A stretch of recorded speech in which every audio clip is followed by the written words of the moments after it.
ဟိုးရှိရှိတုန်းကရွာမှာအလုံးမလို့ဖဲနေရောညပါအရက်တက်ပြီးပျော်ပါနေတဲ့လူငယ်တယောက်ရှိခဲ့ပါတယ်။ကဲဒီနေ့ငါတိုက်မယ်။အားရပါရတော့ကြစမ်းပါ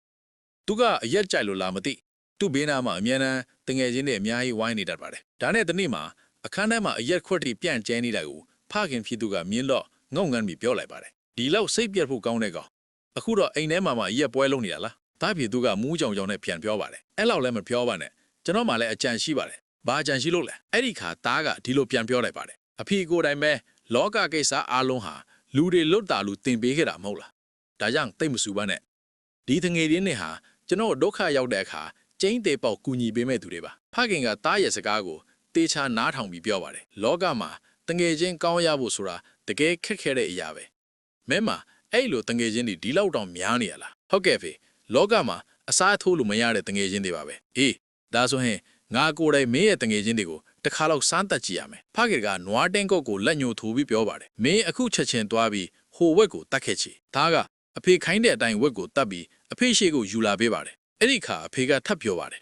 အခုအဲ့ဒီဝက်ကိုအိုးတဲ့ထဲပြီးပြုတ်ခဲ့ချေဒါကအဖေရဲ့ရည်ရွယ်ချက်ကိုသိကျင်ပေမဲ့ခိုင်းတဲ့အတိုင်းလုပ်ခဲ့ပါတယ်အဖေဝက်ကိုပြုတ်လာခဲ့ပါပြီအေးဒါဆိုရင်ဝက်ရဲ့အမွေးတွေကိုပြောင်းအောင်နှုတ်ပြီးယူလာခဲ့ဒါကဝက်မွေးတွေကိုပြောင်းနှုတ်ပြီးယူလာတဲ့အခါဒီတစ်ခါတော့စပားကြီးတွေကဖျားရိုးဖြတ်ဖျားကိုယူလာခိုင်းပါတယ်ဒါကဖျားယူလာတဲ့အခါအဖေကဝက်ကိုဖျားပေါ်တင်ပြီးလိတ်လိုက်တယ်အဲ့ဒီနေ့ညတန်းခေါင်ရံမှာအဖေကသားကိုခေါ်လိုက်ပါတယ်ကဲဟိုဝက်ပါတဲ့ဖျားလေးကိုပိုးပုံးပေါ်တင်ပြီးထမ်းစမ်းဟုတ်ကဲ့အဖေပထမဆုံးအနေနဲ့မင်းနဲ့အရင်ဆုံးတငယ်ချင်းကဘာတူလဲချီလ်ဆောင်ဆိုတဲ့တငယ်ချင်းပါဖေအေးရှေ့ကတော့ထမင်းတနက်စားလောက်ကြာတဲ့အချိန်မှာအဖေနဲ့သားဟချီလ်ဆောင်တို့ရင်ကိုရောက်သွားပါတယ်ငါကအဝေးကနေကြည့်နေမယ်မင်းကငါစောကပြောတဲ့အတိုင်းလုပ်သားကချီလ်ဆောင်အိမ်တကားကိုခောက်တီပြောပါတယ်ဟဲ့ချီလ်ဆောင်ရှိလားခဏကြာတော့တငယ်ချင်းကတကားဖွင့်ထွက်လာပါတယ်ဟဲ့လူဒီလိုညင်နဲ့တန်းခေါင်ကြီးဘာကိစ္စရှိလို့လဲတငယ်ချင်းချီလ်ဆောင်ငါအရက်မူးပြီးရန်ဖြစ်ရင်လူတယောက်ကိုတတ်မိသွားလို့ပါ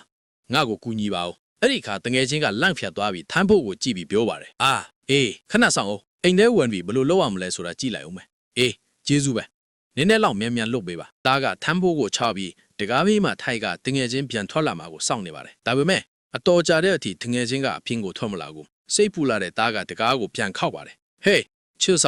ဆောင်ဘာလို့အခုထိဘာမှမချရတာလဲသားကဘလောက်ပဲခေါ်တငယ်ချင်းကလုံးဝပြန်မထူးပါဘူးဖခင်ကပြင်းကျင်ချပြီးသားကိုပြောပါတယ်တော့မင်းရဲ့အရင်ဆုံးရွှေတငယ်ချင်းကဒီလောက်ပဲလားအဖေဒီတငယ်ချင်းမှာတခုခုအကြောင်းပြချင်းလူနေပါပါတခြားတငယ်ချင်းစီတွားကြည့်အောင်သားကချီလ်ဆောင်အိမ်ကထောက်ပြီးတခြားတငယ်ချင်းတယောက်စီတွားကအရင်ကအတိုင်းပဲဖြိုးပါတယ်တငယ်ချင်းငါအမားရန်ဖြစ်ယူရီယာကိုတတ်မိသွားလို့ပါအခြေအနေကတွေ့ဆိုးရင်လို့အခုလိုရုတ်တရက်လာခဲ့တာပါ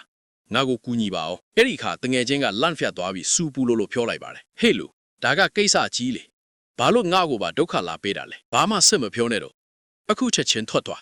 းဂျာနီရင်ငါ့ပါပတ်သက်သွားမှကြောက်တယ်ဒါကဖြာတော့ကိုထမ်းပြီးနောက်ထပ်3-4အိမ်လောက်တွားခဲ့ပေမဲ့အားလုံးကစင်ချေပေးပြီးမျက်နှာချင်းတော့မဆန်ရခဲ့ပါဘူးအဲ့ဒီချိန်မှာဖခင်ကသားကိုကြည့်ပြီးပြောပါတယ်မင်းပေါင်းတဲ့တငယ်ချင်းတွေကဒီလောက်ပဲလားသားကတခုံးမှပြန်မပြောနိုင်ခဲ့ပါဘူးအဲ့ဒီချိန်မှာဖခင်ကသားကိုပြောပါတယ်ငါမှလည်းရင်းနှီးတဲ့တငယ်ချင်းတယောက်ရှိတယ်ဟိုဘက်ရွာမှာနေတယ်မတွေ့တာတော့နှစ်အတော်ကြာပြီ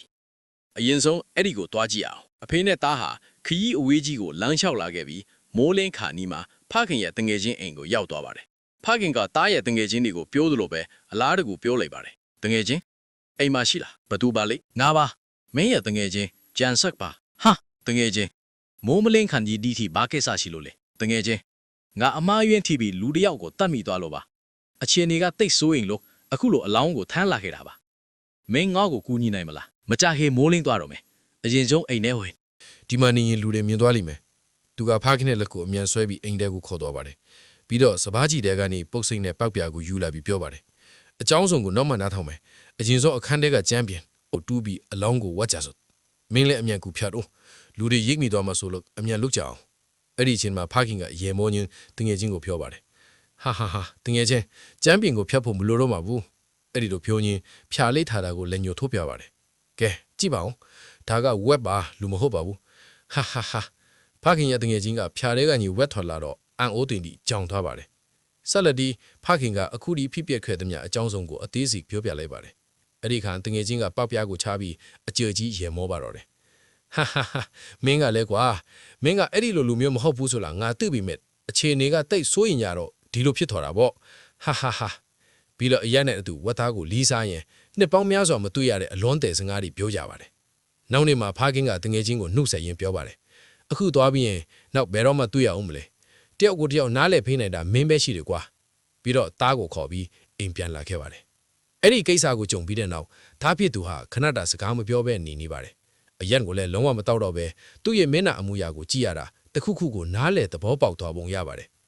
တင်သားဆိုရင်ဒီလိုအခြေအနေမျိုးမှာဘယ်လိုတွန့်ပြန်မလဲ